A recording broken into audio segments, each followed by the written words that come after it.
Everybody, welcome to the Between the Points podcast.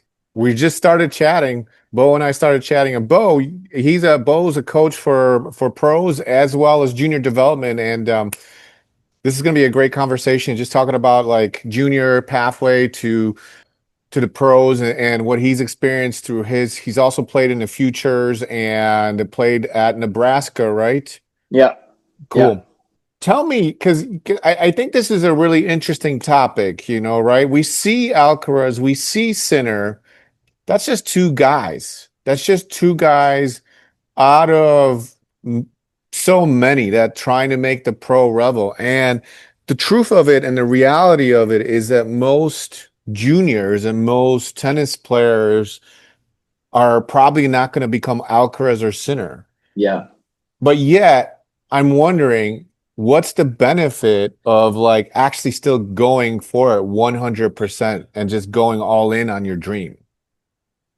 I don't know. I don't know. I don't think I have a full answer to that. But I mean, I think if you want to do it, I mean, I always talk like it's so important to consider all the variables and the things that can happen, and that's where it's just I think tough with some juniors, all they know, all they see is like, top 100, and then, maybe some other guys, whatever, but like you don't really know what Marcos Giron's career is like. Not many people do. Really, probably only he and his inner circle really know what that path is like.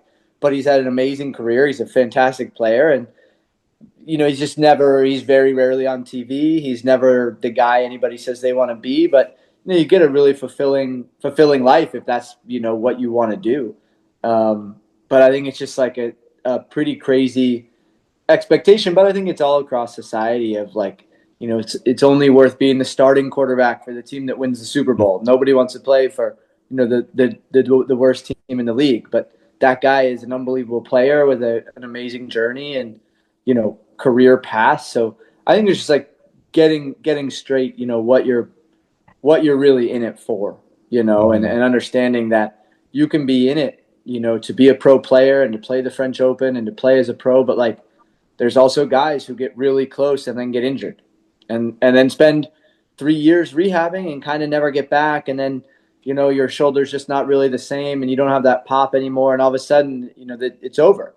That is a real reality too. And just one of the options of things that can happen. I think it's just important. Like you at least consider that could happen and you could do everything right and still have it not work out, or you could do everything right and have it work out pretty well. And, you're only good enough to be 170.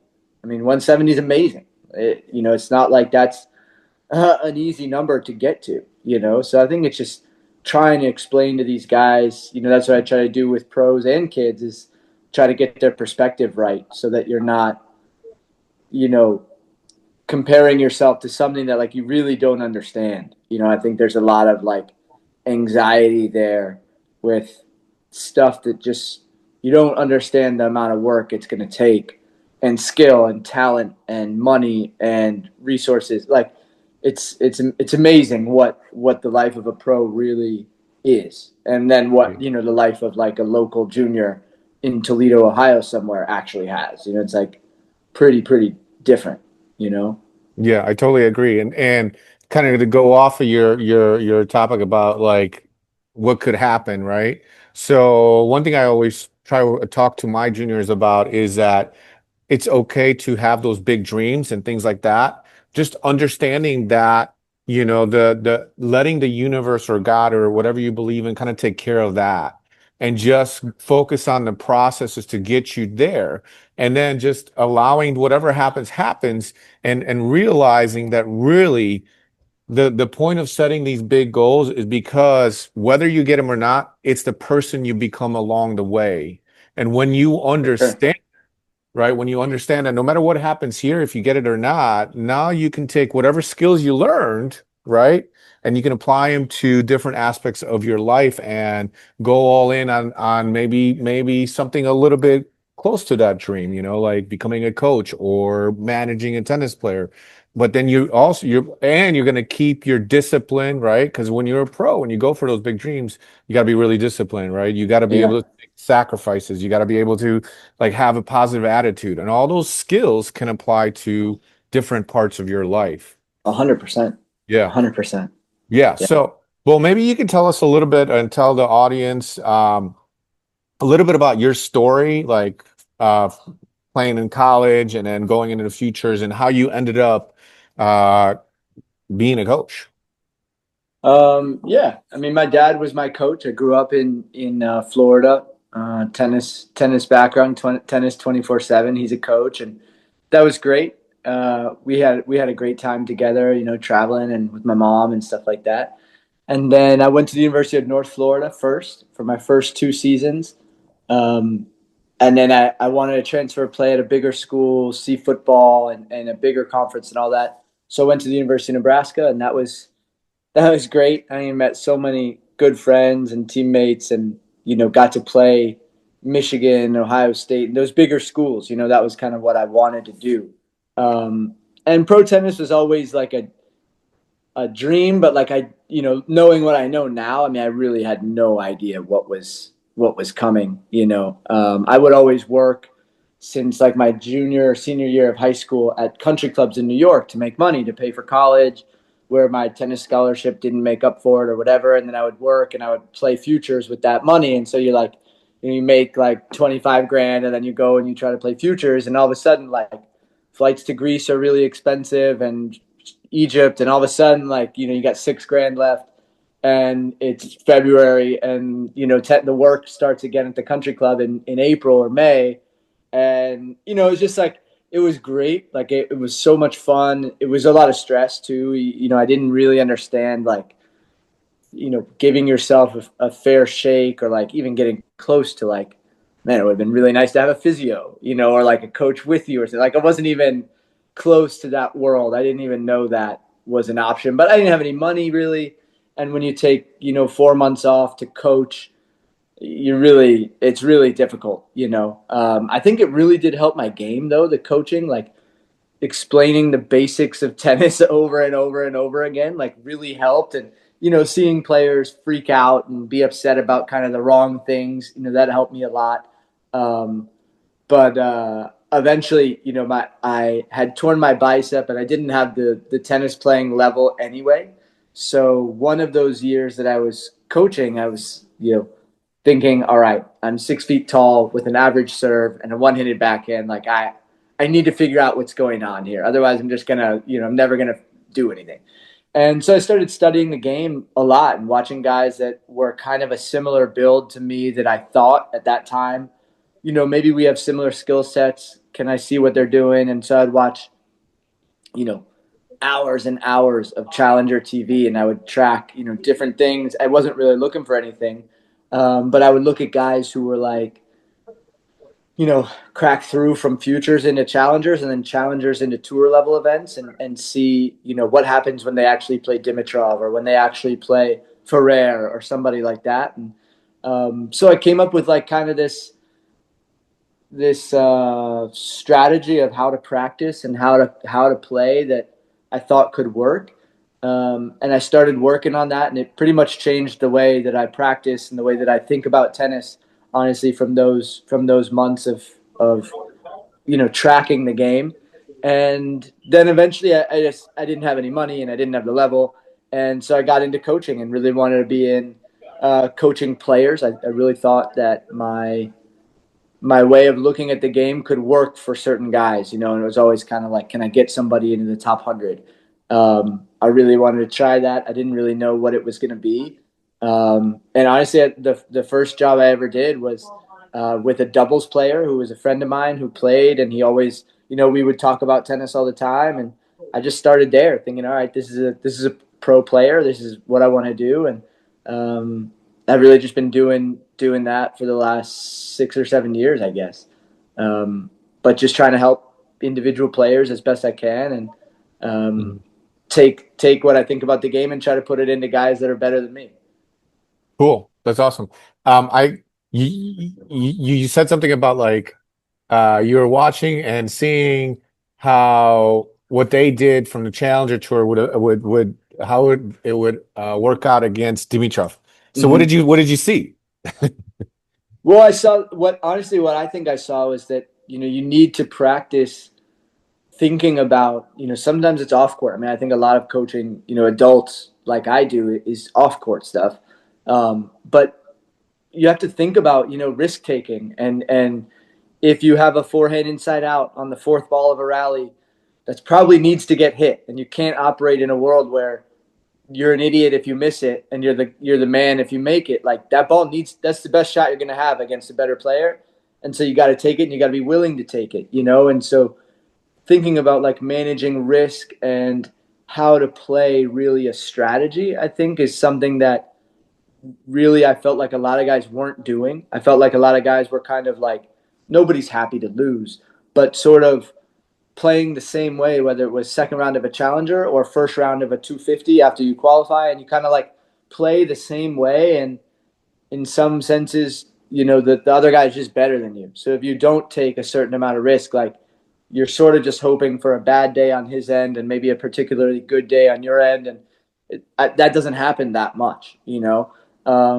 So what I really took from it was like, all right, if I ever do get the chance to coach, pro guys who are doing this, or girls, you really got to try to talk to them about the strategy of like, you're trying to win, whether you win 6-6-6 or lose 0-0, like, one is a win, one is a loss, and being a little bit more willing to like work on and generally, work on second serve return and come in, or serve and volley, or chip and charge, or playing better defense, whatever it might be. But, working on those things in the sense that, hey, this one matchup that you might get after you quali at a 250, you better be comfortable hitting a slice, because you might get Dimitrov and he's knifing everything to you, and you have to know how to generate pace off that and how to create.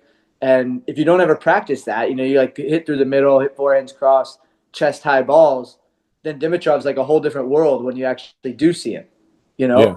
know? So like trying to be as strategic as I can with the practices, in the hopes that, you know, even though you're preparing on a random Wednesday practice, 3 months later, you might be in that situation, and at least you've touched on it, rather than kind of not ever touching on all those different ways of playing the game. And, you know, just kind of playing a match, but maybe losing handily. And you're kind of like, oh, that's a different level.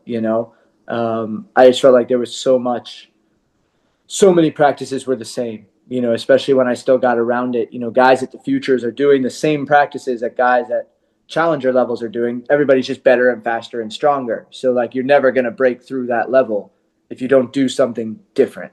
So that was probably the foundation of like what I started to see was you gotta maximize your court time to be as effective for like winning matches as possible. I mean, that's really an interest to me, is the strategy side of of the game. I think you hear about it all the time in the NBA or the NFL. Like, they're running a zone defense and now they're playing man to man. And other sports, they change the strategy based on what players are in the game and what the score is. And in tennis, I feel like sometimes we're not giving the players the freedom to like, dude, take a cut at it.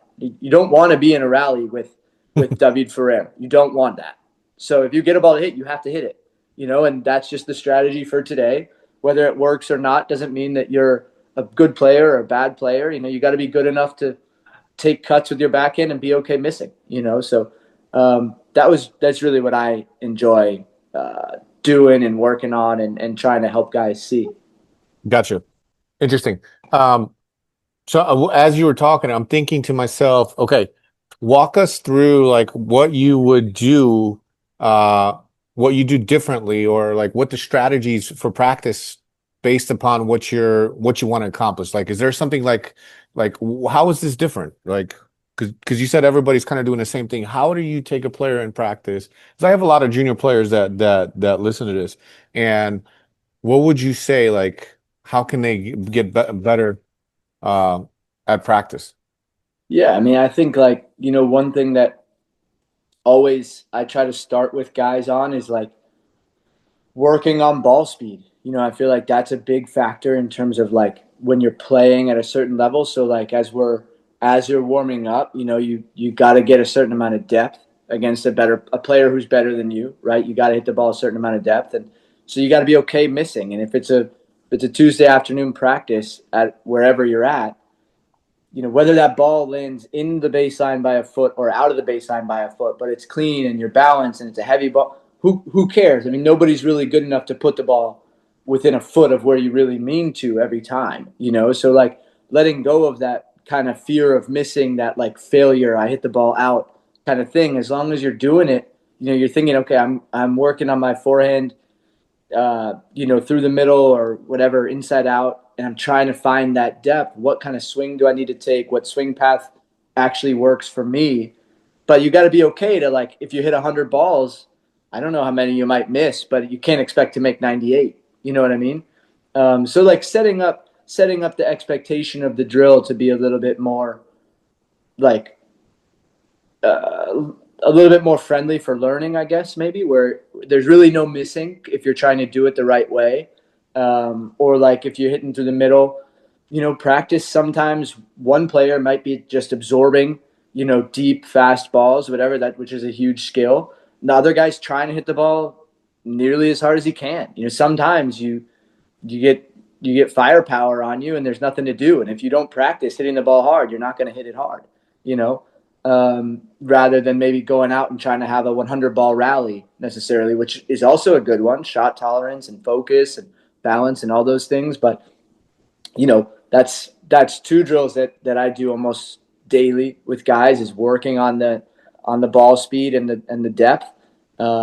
Another thing would be like taking second serve returns early, taking them deep, taking them inside in, taking them inside out. Like all those ways that you start a point, to me, are so much more of a factor in actually winning and losing than whether or not you can definitely like hit the ball without missing. I think most of the guys too that I deal with, I'm not really talking about that much technique, and spacing, which is like with juniors, maybe you need those reps, and you need that time. And so it's a hard balance between building the foundation and then trying to get a little bit more specific. But, so much of these points are decided, and, the first shot, it sets the tone for the whole point a lot of the time.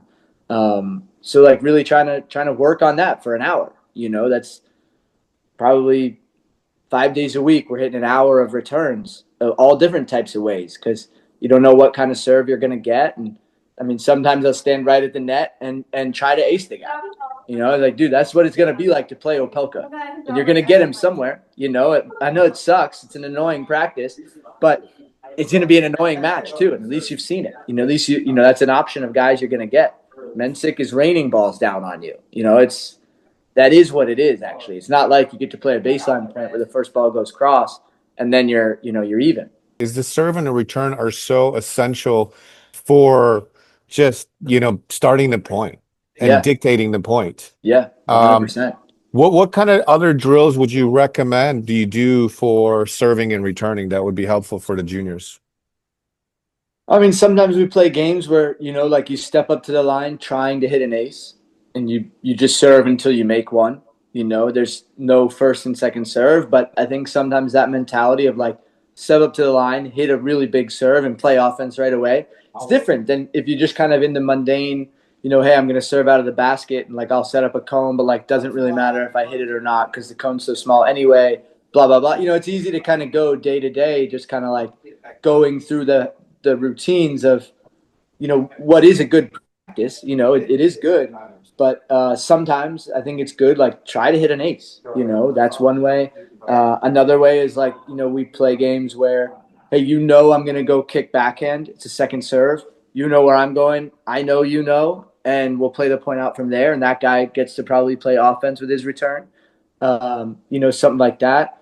I think learning how to like break the sideline with a second serve return is really big, so that when you're playing, especially like with these juniors that I see, sometimes a kid has like such a slow second serve that it's actually like difficult in its own way. Like you're almost too far back and there's not enough on it, and so you can overhit it, is what I see a lot. But you can learn to just play off the side of the court, and maybe that's the way to start those points when there's not as much speed on the return anyway. Maybe not, but like, yeah, just different games like that where at least we're touching on those every week. It's not like we never serve out of the basket and just get a feel for it. Of course we do, but sometimes I think we can get a little like not creative enough, and sometimes you always serve kick wide to his backhand until it's a lefty. And then that day you have to serve second serves up the tee and you never do it. And like, somehow I feel like we all kind of figure out a way to do it on those days. But Mm, wouldn't it be nice if you like, actually spent mm, time really doing it, mm. you know? I just think about different things like that, that are kind of easy to forget about. It's like so easy to just have a great practice and have a good sweat and work hard, and maybe you leave some of the mental sides just to kind of like catch on it another day, or touch on it before a tournament or whatever it might be, something like that. Yeah, yeah, for sure. But So it sounds like you're thinking a lot about different scenarios that can happen in a match, and you really want to practice those scenarios so that it's not new, so that it's something that they face. for sure. Um, Tell us a little bit of like who you're working with these days. I'm coaching a guy named Brandon Holt, an American guy. I've been coaching Brandon for the last 2 years, and Okay. it's great. I just work with him. I live in Orlando, so when I'm here, I can help the USTA with whatever they need, and some other juniors in town that I'll work with.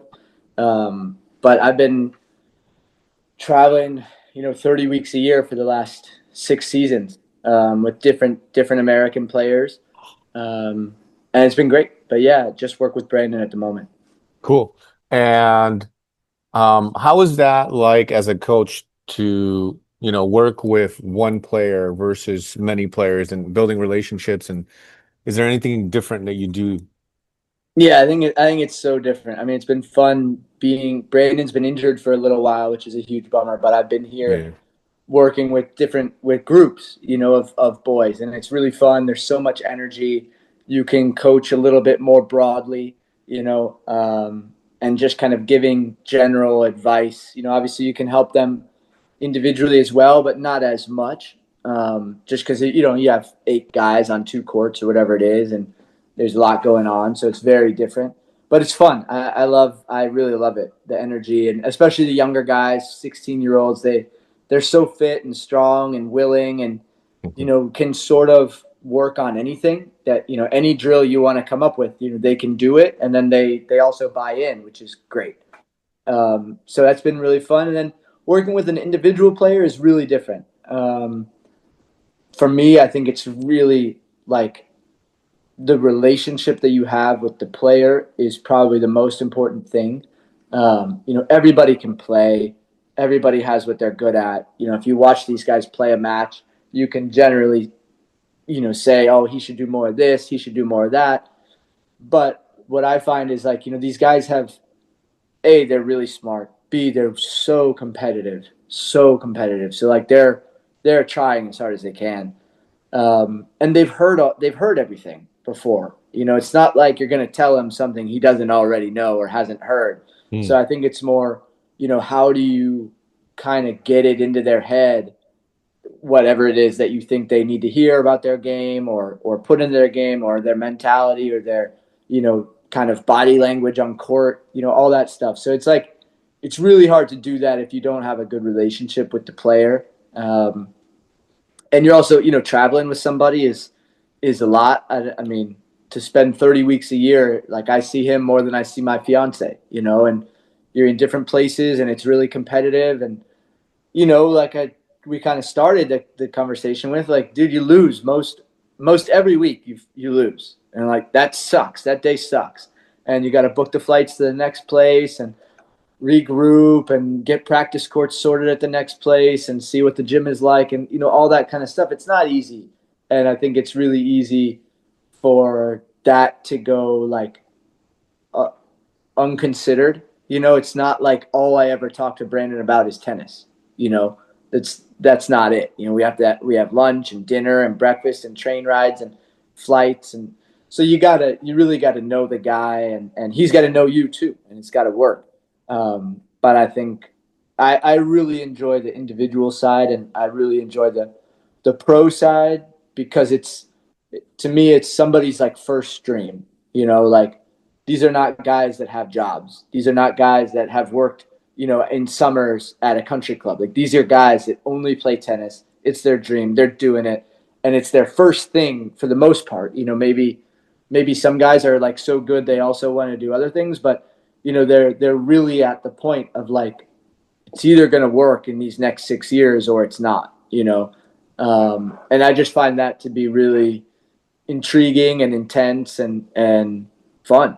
Not always easy, for sure, not always easy. Um, but I love that part. It's really they're all in. And Yeah. that's hard to find. Yeah, for sure. I mean, that's awesome. Um, how do you get your message across to your player? Um, how do you get them to buy into what you're trying to do, accomplish with them? I don't know. I try so many different ways. I don't know which one ends up working. You know, uh, I don't know. I don't know. I don't have like one way. I think it's depending on the guy's personality and the time of the season. Where you're at. I've tried different ways. I'm really big into film and analysis, and so I really try to back up everything I say about their game with real data. I don't not like it's only data driven, but I watch a lot of film and show them clips and show them things that are maybe consistently happening that we need to work on and talk about and think about. Then I try to be as creative as I can in practice to just get them into a different mindset, a little bit more of like a exploratory athletic mindset, and not being so tennis based. I feel like we can get a little rigid and a little stagnant, especially the amount these guys play. You go to a tournament and very often you hit with another player and you warm up for 20 minutes, you take serves, you play 30 minutes worth of points. You can do that till the cows come home, and weeks can go by where maybe you don't even work on anything necessarily. So I try to avoid some of those things. And I think a lot of it is over lunch and dinner and coffees and stuff like that, where everybody's kind of relaxed and you can really talk. I feel like on the court, I try to keep it as simple as I can, as positive as I can, and as competitive as I can. I mean, for sure, there's no doubt that the competition side is so real, and I think a lot of guys, a lot of kids, they don't understand how real it is out there. You're playing for your life, you're playing for your dream, you're playing for your family, and there's really no time for you know the tension is wrong or whatever like excuse you can get. There's really not much of that out there. I see more of it in the juniors than I do in the pros, and I think it just may be a misunderstanding. But yeah, I try to be as creative with it as I can, and I think every individual is different, and that's what I like about coaching individuals. It's just tricky, because what worked with one guy doesn't necessarily work with the next guy, you know. So in some ways, you kind of totally restart and try to get to know a new person and see how they react to stress and pressure and success, and go from there. Yeah, I agree. Everybody's a little bit different, right? So Yeah, we got to find that way. Um, yeah. so for the junior player that's aspiring to be a professional tennis player, um, what do you think would be something that's not talked about that would be helpful in their dream, In their dream or in their career? in their career? Yeah, like if they're In their really going to career. want to do this, what do they got to do? Oof, I think what I see the biggest thing is like I would put so much emphasis on athleticism. I think if you're a pretty good junior, you know, your groundies are probably good enough. Your volleys are probably good enough. But the athleticism out there on the tour is just insane. I mean, it is so high. The ability to get in and out of an open stance backhand sliding on hard and then track down a forehand pass, 30 yards away up at the net, slide into that ball and have the control with your hands and your body and your balance to hit that pass or to make the correct read and lob instead of go cross. All those things are like so deep um, in the player, and I think that's like a huge thing that I always thought of like being athletic, like getting in the gym for sure. It's all. I mean, I'm not a fitness coach, so I don't know exactly, but man, I would do as much other training as I could, soccer, basketball, some version of those different games, but buying in and being competitive about it, really doing it, and hope that over time those skills will translate into your tennis. I just it's like such a limiting factor if you can't, if you have an inside out forehand and you hit it inside in, land on your left foot, that foot needs to land and push you forward so that you can get forward enough to have a volley that's chest high instead of a volley that's at your feet. You can't land, fall back, wait and see, and then go, and now you're late. You're going to get passed. You can have a tricky volley, and then he's going to pass you on the next one. And so, like, that amount of balance is way more important necessarily than the forehand. Everybody can hit that forehand inside in, but not everybody can hit it, land, and push forward at the exact same time. And I think that's one thing that like Alcaraz is unreal at. Like his balance is nasty, and if you're not really watching, you just see the power, you see the forehand, you see the drop shots, but how balanced you have to be to hold a forehand, freeze somebody, and then go drop her. That's body control, that's athleticism, that's vision, that's way more than just having the hands to hit a dropper. And I think that's one thing that separates him from so many other guys, or Tommy Paul. I mean, Tommy Paul is a nasty athlete, like nasty, and that's just stuff that he has trained his whole life. Maybe some's natural. I'd argue most of it is probably trained and disciplined and years on end. But I think the athletic side and then like being creative with your time on court is probably what I would say. Most of these guys, even today, I was at the Future here in Orlando. I don't know. I mean, the balls that these guys are hitting in the warm up, it's very similar to a challenger level ball. There's little differences, but then when the match started, everything changed. And then that level went down more, and everybody's playing a little bit more high percentage, a little bit more margin, and how do you work on that? I think that's something that is kind of where the juice is at for everything, for challenger guys trying to get through, for tour level guys trying to get into the top 20. I think a lot of it is that.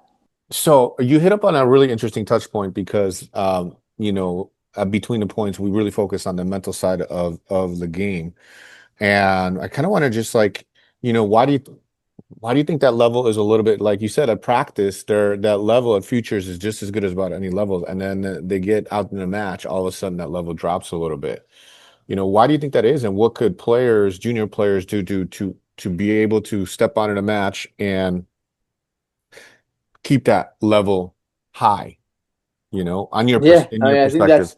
I think that's $1 million question. I mean, I think my real answer to that would be that everybody feels that. I think guys are just, you gain experience as you compete more, and you're better and you're more athletic and you're capable of, playing at a certain level even when you're tight. But I don't know. I mean, I see it with everybody that I've coached. I've seen them way better in practice than they are in matches. So I don't really know if there's a way to like always play the same way. I don't see that in my experience. I think it'd be great, but that's where I think probably the athletic side will at least hold you to a higher level if you're tight, if you're nervous, if it's windy, whatever it might be, where you're able to compete at like a really top notch athletic speed and level. That would be where I would start. If I had like a 13 or a 14-year-old kid, I would probably start with the athletic side and leave some of the tennis side out of it, as long as they're, doing things right and, you know, playing with some strategy and, all those other things are buttoned up. Then I think the athletic side. But yeah, I mean, I think the mental side of tennis is huge. And, um, you know, I don't know what percentage of the game it is, but it's at least 50%, if not significantly more. You know, so it's interesting. I don't know. What do you do? Well, I think it's helpful to I think just getting them to buy in to the process over outcome. and really for sure. rewire that brain into that the process is where the juice is, where the improvement is, where the juice is at. And it takes time because, our society and our everything from time we're basically little ones, it's all about the outcome, right? Hmm.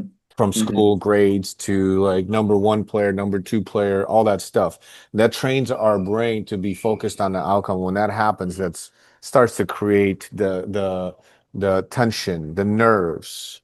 Yeah. So I think that's number one is getting really like really focusing on the process. And when you were talking about like, hey, you just got to get used to being okay with missing that shot, right? So being okay with missing that shot and evaluating yourself, hey, I went for that shot. That's a win. Hmm. For And sure. and I think that's part of what makes Alcaraz and Sinner and some of the other top players really separates them. If you look at them, they're willing, and Djokovic, they're willing to go for it. Even and Federer and all those guys, they're willing to go for that. Hmm. Um, uh, when it's 40-30, when it's match point. Yeah. Yeah. And I And mean, there is something. I mean, you have to win. You can't yeah, just play well, and you can't just go for your shots. You do have to win. yeah, But like something I was just talking about with the boys yesterday before yeah. this future, it's big match for them, trying to qualify, whatever it is. And it's like you can hit, especially when you're playing your equal, and it's a tight moment. Like it's gonna be a point. It's gonna be a both guys are gonna play it sort of safe. There's gonna be a point.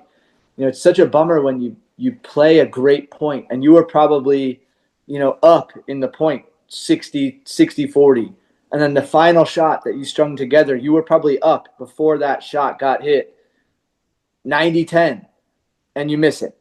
It's the right thing to do, regardless of whether you missed it or not.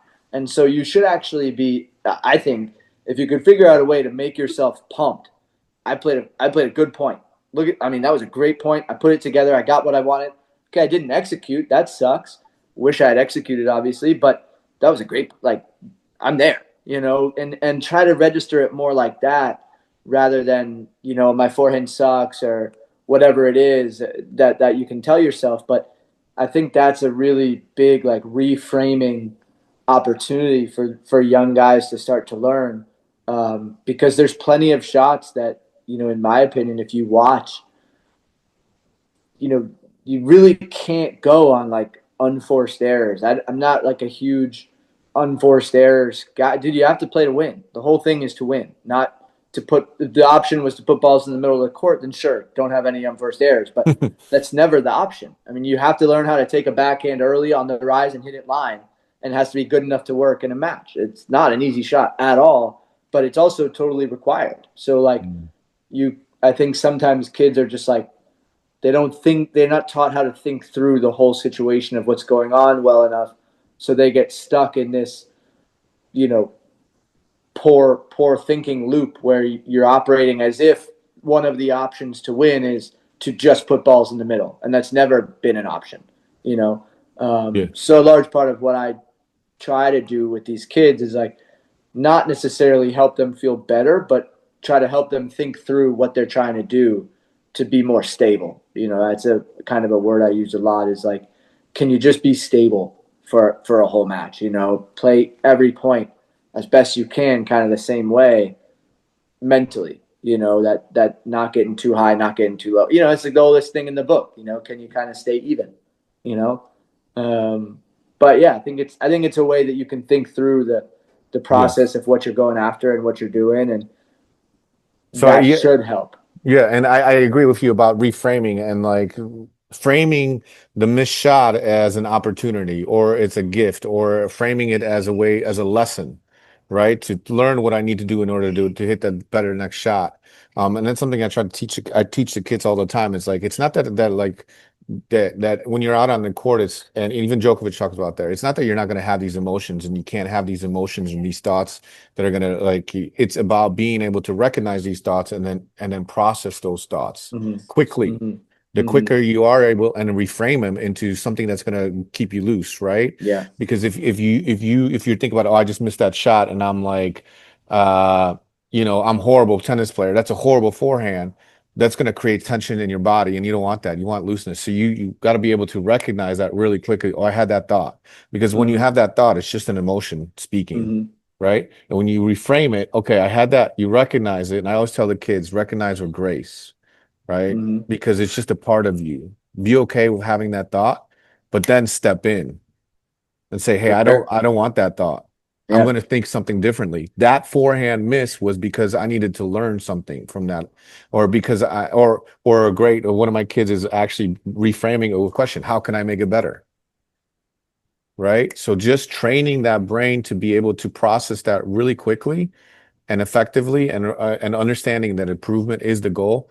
I think that really, really, really helps them and starts getting so getting that into that young mind that like it's Yeah. about the For improvement, sure. it's about the For sure. process, it's about going for your shot, being okay with missing. Um, Yeah. and the younger we can get that into them, the better they get at it because they're like sponges. Kids are like sponges.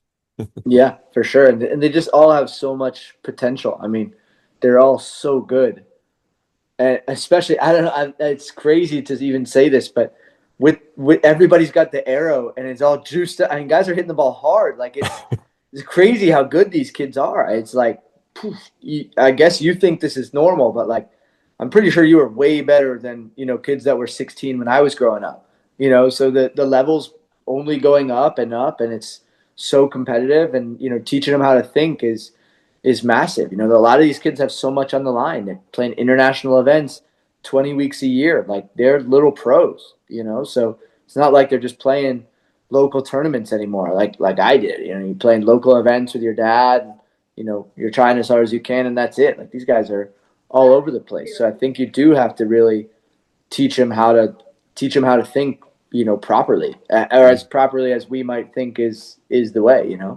Yeah, I agree. And it also with what's going on in the home too. Yes, I think huge. this huge because the parents have a huge influence on the kids and being able to educate the parents about like especially for the juniors hey this kind of conversation is actually detrimental to your kids. Yeah, This is the way to actually approach it that was going to free them up, and you look at the parents of the players, they were very supportive because yeah, parents' job is really to be supportive. for Um, sure. I kind of want to just kind of I think bring it kind of to a nice circle and just kind of get to know you a little bit better for our audience. And um, what is a memory you have from your experience as a tennis coach or maybe as a tennis player that you just hold on to that you love? Mm, I mean, man, so many. I love the game. I've loved the game since I was a kid. Um, so many good memories of playing in a backyard where I grew up. I think coaching, one of my best memories was I was coaching a Taiwanese guy named Jason Jung, and well, like I said, the first job I ever took was with a doubles guy, and was a friend of mine. And we went, and he was playing futures. He was playing, I think it was 25Ks, which were like big deal at that moment to be coaching at 25. I was like, damn, I'm making it. And he was playing with this good Belgian kid named Zizou Bergs at the time. He was, I don't know, Zizou was like 16 probably, and he was really good, but it was like you don't know any. Lorenzo Musetti was in that draw too. Like there was that draw was actually a stacked week, but like they're young, they don't have they're 1300. You don't really know, but ever since that week, I had sort of followed Zizou because I was like, oh, this kid's going to be good. Let's see how it goes, and so I always kind of paid attention. And so years later, I'm coaching Jason Jung, and he plays flat on the baseline. He was, a little bit older at that time, and we were really trying to make a push on the clay of like, can you keep learning? Let's get on the clay and really give this a shot here. And we went to the French, and he got Zizou Berg's first round, and ended up beating him. And then he lost the next round, but it was just a really funny moment of like, wow, I've seen Zizou, my first ever week, and now here with Jason in this totally different scenario. Um, he was able to get it done on a slow court and on his least favorite surface, and like that was just a really cool win for many different reasons for me. Um, and to just see like a player like Jason, willing to like really, really get out of his comfort zone and get on the clay and work hard when it could have been really easy to like go somewhere else and play challengers on hard and maybe get more points, whatever it was. But he was willing to do that, and I think that's why he has a great career and great outlook on his game and his career and all those things. So that was a fun moment of my coaching so far. Um, Brandon and I have had some great moments with everybody. Everybody has you have a great journey with everybody. In my playing career, man, I don't know, so many funny ones. Um, so many good ones. Probably the first time I got a point in Tunisia, I had no points, and I went there trying to get into a qualies draw. It wasn't filling up. It was end of November, December, something like that. And I'm trying to practice with somebody different every day. Blah blah blah. You're on your own at an all inclusive resort hotel, way far out for me at that point. I hadn't traveled that much, and I ended up practicing with this guy a few different times who was like just beating the brakes off of me. Like I would get home and send my dad an email and just be like, these guys are so good. Like this is brutal. It was brutal. And anyway, that week I qualify, and of course I play him, this guy, first round. And I'm like, damn it, like this is my last week of the season. I'm not gonna be able to play a tournament next week. I gotta play this guy, and he's killing me. And I think maybe he just got tight. Like he thought, I got to beat this guy. I've been killing this guy. I win the first set 6-0, and I was up a break like 3-1 in the second. And I remember thinking, like, there's no way it's going to be this easy. Like, there's no way. Like, if I have to actually play tennis, it's not going to work. And I get broken back, and then eventually, we just end up in a what I thought was like a really good match from 3-2 in the second set, and I end up winning that set in a breaker and getting my first ATP point, and it was just like it was crazy, like what that felt like in the moment was just like so important. So that's a memory I have. That was really cool and fun. But yeah, I mean, there's so many cool moments in this game and in these relationships with different people that you could tell really fun stories all day. Awesome. That Yeah. sounds like a fun memory, something to really hold on and remember to for sure. Yeah, it was funny. It was really funny. I Yeah. could just imagine that guy's walk home Oh, or dude, walks. there's no way he couldn't have lost that match. And somehow I remember like he didn't make a ball in the first set. Like it was 17 minutes, and I was like, what's going on? Like, dude, if you just make me play, I can't beat you. I've lost 10 sets to you. So it Oh, was that's it so was funny, awesome. and just to be out there and at those types of places, like it's just a level of tennis is that you don't know how many good players are at those places like Sharm el Sheikh or Heraklion, and those futures are filled with really really good players that will get through at some point. Maybe they don't, but like you can't just go in there and win matches very easily. Only the guys that turn out to be superstars really aren't cruising through futures. So it's funny. I mean, I love every level of our sport, but especially that level always is fun for me to see, and just how much guys are competing, and then you get these younger juniors that are coming through, and it's just such an interesting melting pot of ages and skill levels that makes the matches really fun. Yeah, that's interesting you say about the younger juniors coming through. And there's been a few Americans that have been doing uh interesting at the like the uh M25s or M15s Yeah, or something like that. yeah, Like Michael yeah. Latonis and I forget the other guy's name that Andy Johnson's doing Andy, well. yeah, yeah, Andy Yeah, Johnson. Actually, yeah, I saw those guys last year at the uh Eddie Herr Junior tournament at IMG. They were doubles partners. yeah. So that Yep. was really interesting to see those Yep. guys just like all of a sudden start to break through a little bit, Yeah. which I mean, I'm curious to think, what do you think about the American, the future of the US players these days? I think it's really bright. And I think there's a lot of good players in the pipeline. Nishesh Basavaretti actually plays Andy Johnson tonight, first round in Savannah. That would be a fun match to watch. And Antonius plays Mitchell Kruger first round. I think there's a lot of young boys around. I think there's so many people with talent. So many college guys are so good. I think we're in a great spot. I mean, I don't know, but I think last year at Wimbledon there was like 16 Americans in the top 100 or something like that. Like maybe more. I don't know. I could have the number wrong. And there was also I saw some stat about like 22 guys that have played college tennis in the top 100. Like I think the levels are so close and so deep that it's. I hope we can get a Grand Slam champion here soon. I hope Shelton can do it. He'd be my pick of somebody that could do it. He's just he's nasty and he works Yeah, hard and he's so competitive and yeah. so into it. I love watching him play. I was very surprised that he won on clay like he did. Yeah. I didn't expect that. He beat Musetti, right? I didn't see the whole tournament. He beat Caboli in the final, but he might have beaten Kaboli. Musetti earlier. Yeah, I thought he beat who? There was definitely a clay quarter that he played. He was in the semis or in the quarters. I want to say it was Musetti, but I could be wrong. I did not expect that to happen. Yeah. But Yeah.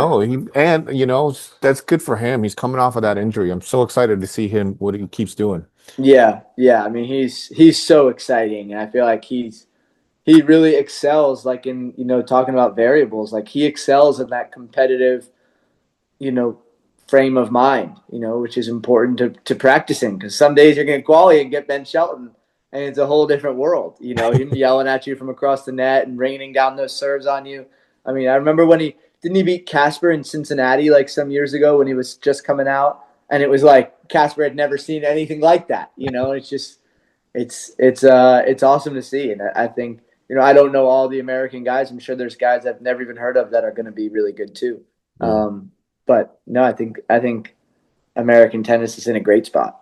Cool. Yeah, I agree 100%. I think there's a lot of talent, and I do hope we can break through and get that Grand Slam again. And yeah, on the men's side, because on the women's side, obviously yeah. They're you got killing. I mean, yeah, what they're they got killing like it. 4 or 5 girls in the top 10. I mean, Yeah. You got amazing. Coco, you got Pagula. Yeah, Maddie won Australia. Yeah, Yeah, yeah, yeah. She won. So yeah. they're crushing it. We just need the guys to step up. All right, last few questions, little quick fire questions. All right, what is your go-to meal on the road? Ooh, go to meal. I try to find a good coffee. A good coffee is big for me, so I'm gonna go coffee as my go-to meal. I need to find a coffee. Everything else I can kind of. I'll drink protein powder. I'll figure out the food, but the coffee is big. The coffee is really big. That's hilarious.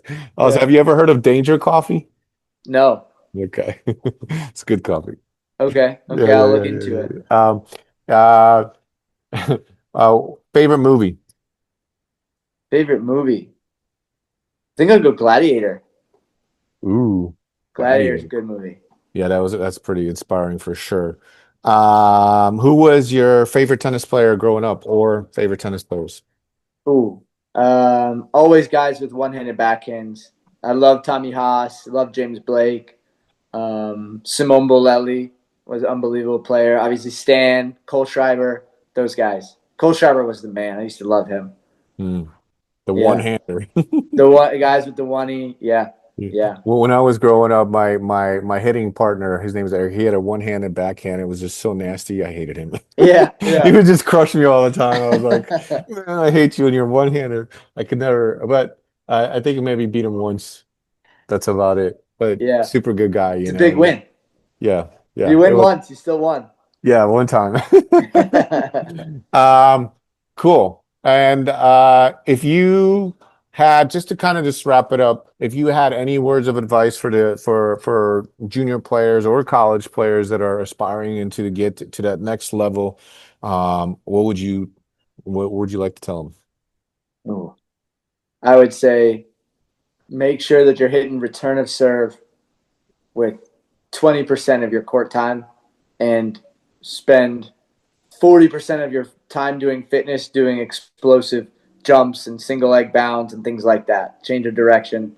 That's what I would say. I would say leave the forehands cross court for 2% of your time on court. And figure out all the other things that happen early in the point first. Awesome, Bo. Thank you for your time. I really appreciate you. This was super fun Yeah, and thank you. great to get to know you a little bit better and about your journey and everything like that.